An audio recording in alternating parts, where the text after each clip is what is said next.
ये कहानी है एक ऐसे किलर की जो स्टूडेंट का कर रहा है मर्डर, पर इसके पीछे क्या कारण है ये इस मूवी में देखने को मिलेगा। साथ ही इस मूवी की एंडिंग आपको पूरी तरह हैरान कर देगी। तो चलिए शुरू करते हैं मूवी की बेसिक प्लॉट लाइन। तो मूवी की स्टार्टिंग में हमें बिल नाम के एक स्कूल स्टूडेंट को दिखाया जाता है। बिल के पीछे कोई पीले कोट वाला किलर तेजी से बढ़ रहा होता है और वो रास्ते के बीच ही बिल को मार डालता है। इधर रास्ते में चल रहे लोग जब ये देखते हैं तो वो वहाँ से डरकर भाग जाती हैं। वहीं बाद में वो किलर भी वहाँ से भाग जाता है। इसके बाद हमें एक लेडी ऑफिसर जूडी और जेंट्स ऑफिसर किम को दिखाया जाता है। ये दोनों इस वक्त एक सुपरमार्केट में शॉपिंग करने आए होती हैं, पर तभी किम के पास से एक चोर गुजरता है जो किसी लेडी का पर्स चुरा कर भाग रहा था, लेकिन किम और जूडी उस चोर को पकड़ लेते हैं। और इतने में ही जूडी को डिपार्टमेंट से कॉल आता है, जहां पर चीफ ऑफिसर जूडी और किम को एक क्राइम सीन में बुलाती हैं। आगे दिखाया जाता है कि जूडी और किम एक स्कूल के सामने होती हैं। दरअसल इधर एक स्कूल स्टूडेंट ने छत से कूदकर सुसाइड किया था। इधर इन दोनों को चीफ ऑफिसर बताता है कि जिसने सुसाइड किया है उसका नाम जेम्स था। तो किम कहता है कि आपको सुसाइड करने का कारण क्या लगता है। फिर चीफ कहता है और क्या कारण हो सकता है, जरूर इसके पेरेंट्स ने इस पर स्टडी के लिए बहुत दबाव डाला होगा और फिर इसने ये कदम उठाया होगा। अगले सीन में बॉडी को पोस्टमार्टम में भेजा जाता है। वहीं पुलिस वालों को ये पता लगता है कि जहाँ पर जेम्स पढ़ता था सेम उसी क्लास में पढ़ने वाले एक और लड़के बिल का भी हाल ही में मर्डर हुआ है। दोस्तों बिल वही है जिसे मूवी की स्टार्टिंग में किलर ने सबके सामने मार डाला था, और क्योंकि ये सुसाइड और मर्डर एक ही स्कूल से जुड़ा हुआ था इसलिए आगे किम और जूडी स्कूल के टीचर से मिलते हैं। इधर टीचर इन्हें बताता है कि बिल और जेम्स दोनों में बहुत अच्छी दोस्ती थी और वे दोनों ही स्कूल में फर्स्ट और सेकंड आते थे। इसी कारण से उनके पेरेंट्स उन्हें पढ़ाई के लिए कभी भी प्रेशर नहीं करते थे। इसके अलावा वे दोनों किसी कारण से स्कूल में बहुत फेमस भी थे। तो इस पर किम कहता है क्या उन दोनों को कोई स्कूल में परेशान किया करता था। तो टीचर कहता है नहीं, पर हाँ इन दोनों की आपस में कुछ दिनों पहले किसी बात को लेकर लड़ाई हुई थी। तो वो टीचर उन दोनों को बस इतना ही बता पाता है। आगे ये दोनों पोस्टमार्टम रूम में होते हैं। इधर डॉक्टर इन्हें एक कैप्सूल दिखाता है। जब जूडी देखती है तो इस कैप्सूल के अंदर एक नोट छुपा हुआ होता है और उस नोट में 13 जून की तारीख के साथ ये लिखा हुआ था कि आखिर मैंने अपने क्लासमेट बिल को मार डाला। इसे पढ़कर किम को ऐसा लगता है कि जैसे बिल को जेम्स ने ही मारा था और बाद में जेम्स ने उसे मारकर सुसाइड कर लिया था। आगे किम ये सारी बात चीफ को बताता है, पर उसी वक्त जूडी किम से कहती है कि ऐसा नहीं हो सकता। दरअसल जूडी को पहले से ही ऐसा शक होता है कि जेम्स का सुसाइड नहीं बल्कि मर्डर हुआ है।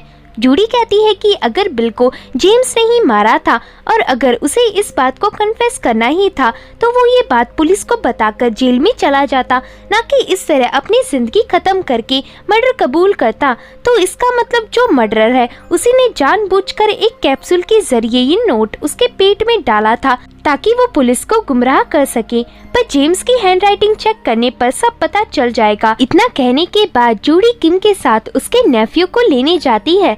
उसे पता होता है कि उसका नेफ्यू जरूर स्कूल से बंक मारकर पेंटिंग कर रहा होगा, और होता भी ठीक ऐसा ही है। यहाँ जूडी के नेफ्यू का नाम मैक्स होता है और जूडी मैक्स को कान पकड़कर उसको स्कूल वापस भेज देती है और उसे ये भी बताती है कि उसकी क्लास में ऑलरेडी 2 मर्डर्स हो चुके हैं। तो इससे हमें पता चलता है कि असल में जूडी का नेफ्यू भी उसी स्कूल में और उसी क्लास में पढ़ता है जहां जेम्स और बिल का मर्डर हुआ था। इसके बाद जूडी और किम एक आदमी से मिलती हैं और वो आदमी उन्हें जेम्स के कमरे से उसकी डायरी लाकर देता है, जिसे लेकर ये दोनों निकल जाती हैं। पर यहाँ पता चलता है कि जेम्स के पेट से जो नोट मिला था और जेम्स की डायरी की जो हैंडराइटिंग है वो बिल्कुल भी एक जैसी नहीं है। तो इस पर जूडी कहती है कि इसका मतलब मेरा शक सही निकला, इन दोनों का कत्ल हुआ है और ये नोट जेम्स का कत्ल करने के बाद उसी कातिल ने लिखा है। तो इस बात पर किम कहता है कि अगर ये कातिल का कत्ल करने का पैटर्न है तो उसने बिल का कत्ल करने के बाद उसके साथ भी कुछ ऐसा ही किया होगा। आगे ये दोनों मॉर्चरी जाती हैं और बिल की डेड बॉडी ढूंढकर उसका चीरफाड़ करती हैं। इधर इन दोनों को बिल की बॉडी में भी सेम उसी तरह के कैप्सूल में नोट मिलता है। इस नोट में लिखा होता है कि आज मैंने जेम्स को मारकर उसके मर्डर को एक सुसाइड जैसा दिखाया। अब दोस्तों बिल का मर्डर जेम्स से पहले हुआ था, लेकिन मर्डरर ने बिल का कत्ल करते वक्त जेम्स के कत्ल के बारे में भी बता दिया था। अब ऐसा क्यों था ये आगे पता चलेगा। अगले दिन किम और जूडी स्कूल टीचर से मिलकर सभी स्टूडेंट को उनकी नोटबुक सबमिट कराने को कहती हैं ताकि वह दोनों हैंडराइटिंग मैच कर सके। पर यहाँ एक स्टूडेंट होता है जिसके बैग में एक भी नोटबुक नहीं होती और उल्टा उसके बैग में सिगरेट्स के पैकेट और कुछ अडल्ट फिल्म्स के कैसेट होती हैं। तो किम ये देखकर उसे उसकी रफ नोटबुक में कुछ लिखने को कहता है और वो महान इंसान ये लिखता है कि यहाँ से चला जा। तो ये देखकर किम उसे उसका नाम पूछता है और वो अपना नाम सियुक बताता है। आगे प्रिंसिपल के ऑफिस में जूडी टीचर के साथ होती है और कहती है कि क्या कोई ऐसा स्टूडेंट है जिसका अचानक से स्कूल ट्रांसफर हुआ है। तो टीचर कहता है नहीं। आगे वहीं पर किम बैठा होता है और वो किलर के नोट से स्कूल की मिली हुई सारी नोटबुक्स मैच कर रहा होता है। पर तभी उसे एक नोटबुक मिलती है जिसमें हैंडराइटिंग बिल्कुल किलर से मैच हो रही होती है। इधर टीचर बताता है कि ये हैंडराइटिंग उनके स्टूडेंट जून की है। जून कुछ दिनों से स्कूल नहीं आ रहा था और बाद में पता चला कि उसकी एक कार एक्सीडेंट में मौत हो गई और अब उसकी फैमिली में सिर्फ उसकी एक मदर है जो इस वक्त डस्टन हॉस्पिटल में काम करती है। तो ये जानने के बाद जूडी उस हॉस्पिटल में जून की मदर से मिलने चली जाती है। वहीं दूसरी तरफ किम स्कूल के स्टूडेंट से पूछताछ कर रहा होता है और इधर जब सियुक की बारी आती है तब सियुक किम से टेढ़े मुंह बात करके उससे सिगरेट मांगता है, लेकिन फिर किम उसे मार मार कर उसकी सारी प्यास बुझा देता है, जिसके बाद सियुक सभी सवालों का सीधा जवाब देता है। सियुक बताता है कि उसका क्लासमेट जून हमेशा एक डायरी लिखा करता था जिसमें वो सभी स्टूडेंट्स के नाम के सामने उनके कत्ल के तरीके और लोकेशन लिखता था। तो ये सुनकर किम समझ जाता है कि अभी तक हुए सारे मर्डर उसी डायरी के हिसाब से हुए हैं। आगे सियुक बताता है कि एक बार मैंने उसकी डायरी में 17 जून मतलब आज की डेट देखी थी। मुझे ये तारीख इसलिए याद है क्योंकि आज ही के दिन मेरा बर्थडे है। सियुक के इतना कहने के बाद सीन आता है डस्टन हॉस्पिटल की तरफ, जहाँ पर जाते वक्त अचानक से जूडी को रास्ते में उसकी बचपन की बेस्ट फ्रेंड साडू को मिलती है और जूडी उसे पहचान जाती है। आगे ये दोनों बहुत सारी बातें करती हैं। इधर साडू को बताती है कि वो इस हॉस्पिटल में एक नर्स है। वहीं सीन दोबारा से आता है सियुक पर, जो किम को बताता है कि जून ने अपनी डायरी में आज के दिन भी किसी मर्डर के बारे में लिख रखा था। तो किम उसे कहता है कि उसमें लोकेशन कौन सा लिखा हुआ था। तो सियुक याद करके बताता है कि वो कोई हॉस्पिटल था, शायद डस्टन हॉस्पिटल। तो ये सुनकर किम जल्दी से जूडी को कॉल करने को कहता है और जूडी को कॉल करके बताता है कि आज फिर से एक मर्डर उसी हॉस्पिटल में होने वाला है जिस हॉस्पिटल में वो है और इस मर्डर के पीछे जून की मदर का हाथ हो सकता है। आगे ये जानकर जूडी वहाँ से निकल जाती है, पर वो देखती है कि हत्यारा कब का उस स्टूडेंट का मर्डर करके भाग चुका है। आगे पुलिस की टीम जून की मदर के घर जाती है क्योंकि जून के एक्सीडेंट के बाद वही इस केस की प्राइम सस्पेक्ट थी। इधर जूडी को एक तस्वीर दिखती है। दरअसल ये जूडी की बेस्ट फ्रेंड साडू को और उसके बचपन की तस्वीर थी। ये देखकर जूडी समझ जाती है कि असल में जून की मदर और कोई नहीं बल्कि साडूको है। वहीं किम को उस कमरे में एक डायरी मिलती है जिसमें कुछ अजीब सी तस्वीरें भी होती हैं। दरअसल ये साडूको के बेटे जून की डायरी होती है।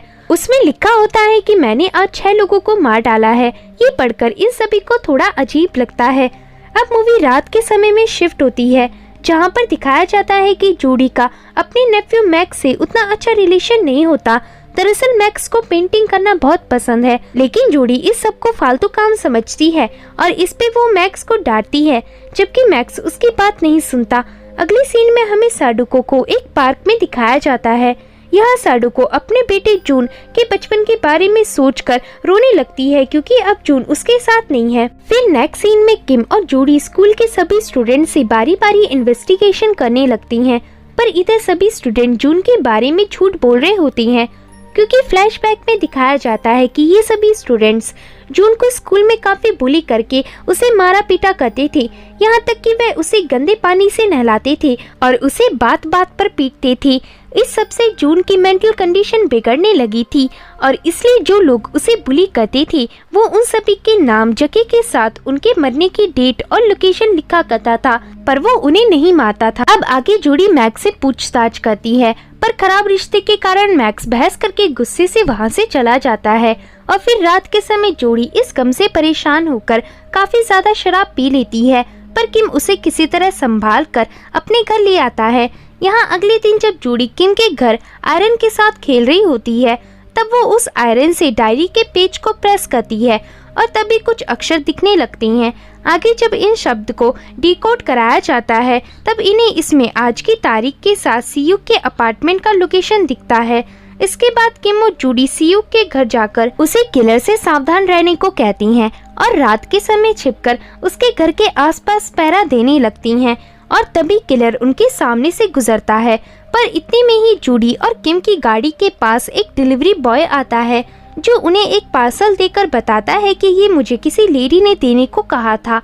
आगे हमें किसी दूसरे अपार्टमेंट में एक लड़के को दिखाया जाता है जो लिफ्ट में कहीं जा रहा था, पर तभी उस लिफ्ट को किलर रोक लेता है और किलर सच में जून की मॉम सडुको होती है जो उस लड़के का भी कत्ल कर देती है। वहीं दूसरी तरफ जब जूडी उस पार्सल को खोलती है तब इसमें उसे जून की असली डायरी मिलती है, जिसे देखकर वो समझ जाती है कि जो डायरी उन्हें सडुको के घर मिली थी वो एक नकली डायरी थी जिसे कुछ सडुको ने पुलिस को डाइवर्ट करने के लिए लिखा था और उसमें लिखे गए लोकेशंस और सब कुछ नकली थे।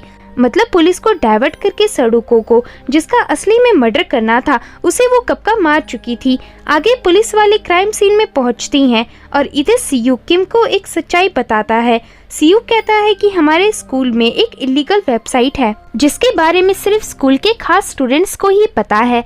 ऐसा कहकर वो किम को वो वेबसाइट दिखाता है और हम देख पाते हैं कि ये एक ऐसी वेबसाइट थी जिसमें स्कूल के बच्चे गंदे गंदे वीडियोस डालते थे। इधर जितने भी बच्चे मरे थे वे सभी जून को बुली करके उसे जबरदस्ती गलत काम करवा के उसको फिजिकल अब्यूज करके उसका वीडियो इस वेबसाइट में पोस्ट करती थी और इसी कारण से जून ने गाड़ी के सामने आकर सुसाइड कर लिया। और जब ये बात जून की मदर को पता चली तब उसने जून की डायरी में लिखे हर स्टूडेंट को मारना शुरू कर दिया जिसे जून मारना चाहता था। साथ ही जून ने अपनी डायरी में वो स्टूडेंट्स को कैसे मारेगा ये भी लिख रखा था।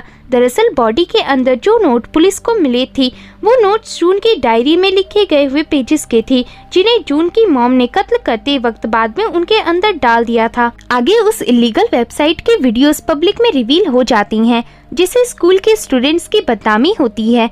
वहीं रात के समय जब किम और जूडी वेबसाइट में अपलोडेड एक वीडियो देखती हैं तो इसमें इन्हें एक लड़का दिखता है जो वीडियो अपने फोन से रिकॉर्ड कर रहा था और अब तक वो जिंदा था। आगे ये दोनों उस लड़के का नाम पता करके उसके पास जाने लगती हैं। वहीं उस लड़के को साइबर कैफे में दिखाया जाता है। वो लड़का इस वक्त किसी लड़की की फोटो क्लिक कर रहा था और तभी उसका मर्डर हो जाता है जिस वजह से डरकर कैफे के सभी लोग वहां से भाग जाती हैं। जिसके बाद अगले दिन वहां पर पुलिस आती है। अब सीन कट होकर जूडी पर आता है। जूडी को अचानक से उसकी फ्रेंड सडुको कॉल करती है। यहाँ कॉल आते ही जूडी सडुको को उसकी हेल्प करेगी ऐसा कहती है और तभी सडुको उसकी गाड़ी के पास आकर कहती है कि तुम मेरी मदद कैसे कर सकती हो। तो इससे पहले जूडी कुछ बता पाती सडुको वहाँ से भाग जाती है, जिसके बाद जूडी उसका पीछा करती है और फिर सडुको भागकर एक चर्च तक पहुँचती है जहाँ पर जूडी भी उसका पीछा करते हुए आ जाती है। यहाँ जूडी सडुको को सरेंडर करने को कहती है पर तभी सडुको बताती है कि उन्होंने उसके बच्चे को टॉर्चर करके उसे मेंटली बहुत बुरी तरह से मारा है और वो इसका बदला लेकर रहेगी। तो जूडी कहती है कि तुम पागल हो गई हो, तुम्हें ये सब नहीं करना चाहिए। तो इस बात पर सडुको जूडी को उनके हाई स्कूल की एक बात याद दिलाती है। इधर दिखाया जाता है कि जब जूडी और सडुको हाई स्कूल में बेस्ट फ्रेंड थी और जब एक दिन ये दोनों अपने आर्ट टीचर से मिलने जा रहे थे तब इन्हें एक कमरे में उन्हीं की क्लासमेट दिखी थी जिसे कुछ बच्चे बुली कर रहे थे। ये देखकर सडुको कहती है कि हमें उस लड़की की मदद करनी चाहिए, वो हमारी क्लासमेट है। तो इस पर जूडी कहती है कि वो बच्चे बस उसे ऐसे ही परेशान कर रहे हैं, वो उसे जल्दी ही छोड़ देंगे। फिलहाल हम लेट हो रहे हैं, हमें आर्ट टीचर से मिलने जाना है। तो ये सुनकर सडुको जूडी की बात मानकर वहां से चली जाती है। पर फिर अगले दिन स्कूल में ये खबर फैल जाती है कि एक स्टूडेंट ने डिप्रेशन में आकर सुसाइड कर लिया और ये स्टूडेंट वही थी जिसे जूडी और सडुको ने लास्ट टाइम देखा था। इधर सडुको को इससे बहुत बुरा लगता है क्योंकि उसे पता होता है कि उस स्टूडेंट ने इसलिए सुसाइड किया था क्योंकि उसे कुछ बच्चे बुली कर रहे थे और अगर वो चाहती तो उन स्टूडेंट्स को रोक सकती थी। तो ये सब सोचकर सडुको रोने लगती है, जिसके साथ फ्लैशबैक खत्म होता है और इधर जूडी सडुको को सरेंडर करने के लिए उस पर गन तान देती है पर वो सडुको को शूट नहीं कर पाती जिस वजह से सडुको वहां से भाग जाती है। आगे जूडी और किम उन वीडियोस के बारे में पूछने स्कूल के टीचर के पास जाती हैं। तब इधर टीचर सारी बात एक्सेप्ट करता है और इधर हम टीचर के कमरे में उसके पेट को मरा हुआ देख पाती हैं, जिसे जून की मदर सड़ू को मार कर गई थी, क्योंकि वो टीचर सब जानते हुए भी कोई एक्शन नहीं लेता था। इधर वो टीचर उन्हें बताता है कि वो खुद उन स्टूडेंट से डरता था, क्योंकि इस उम्र में बच्चे छोटी छोटी बातों पर भड़क जाती हैं, इसलिए वो उन्हें इग्नोर करता था। तो ये सब जानकर जब किम और जूडी बाहर आती हैं, तभी जूडी को याद आता है कि जून नाम की एक लड़की का कॉल उसके नेफ्यू मैक्स को भी आता था, पर वो उसका कॉल कभी पिक नहीं करता था।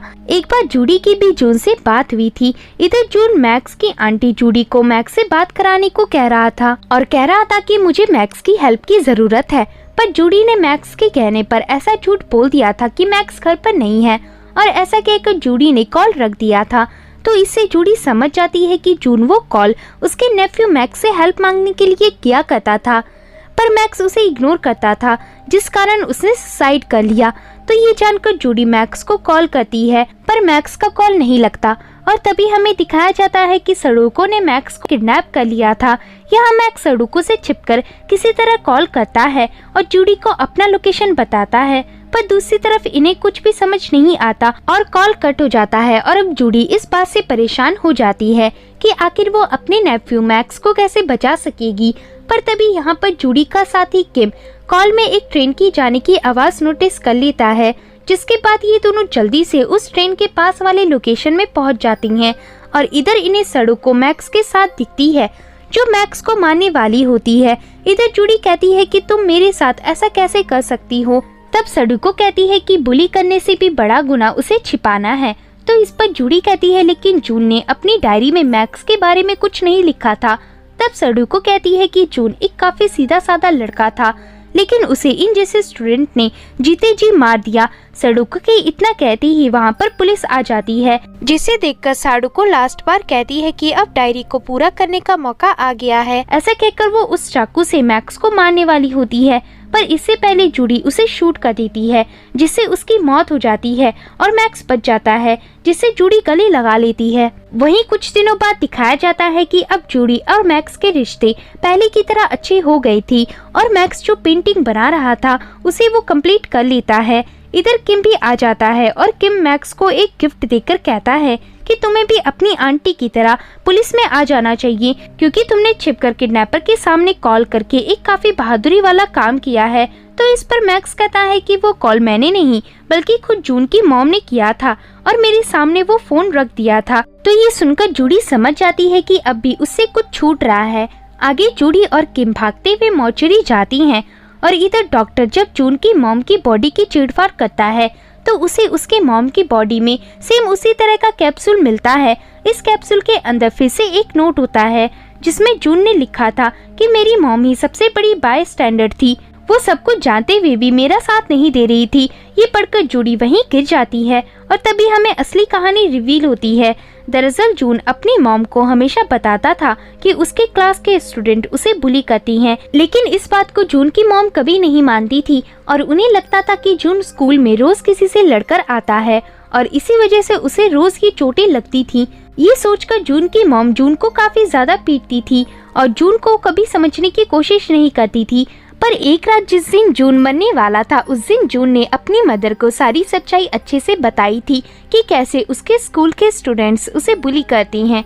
यहाँ जून को लगता है कि उसकी मदर उसकी बात समझ गई है, पर यहाँ जून की मदर फिर से उसकी बातों को झूठ समझते हुए उसे ये सब नाटक बंद करने को कहती है, जिसके बाद जून समझ जाता है कि उसकी मदर उसकी बात पर कभी विश्वास नहीं करेगी। इसलिए जून गाड़ी से निकल जाता है और तभी उसे एक दूसरी गाड़ी ठोकर चली जाती है, जिससे जून की जिंदगी यहीं पर खत्म हो जाती है और ये देखकर जून की मदर रोने लगती है। आगे जब वो अपने घर आकर जून के पर्सनल कंप्यूटर में कुछ चेक करती है, तभी उसे गलती से स्कूल की वो इलीगल वेबसाइट खुल जाती है जिसमें जून के टॉर्चर वाले वीडियोस थे और उसमें उसके स्कूल के स्टूडेंट उसे बुली कर रहे थे। इसे देखकर जून की मॉम को यकीन हो जाता है कि उसका बेटा उसे सच बोल रहा था, लेकिन उसने उसकी बातों का कभी यकीन नहीं किया।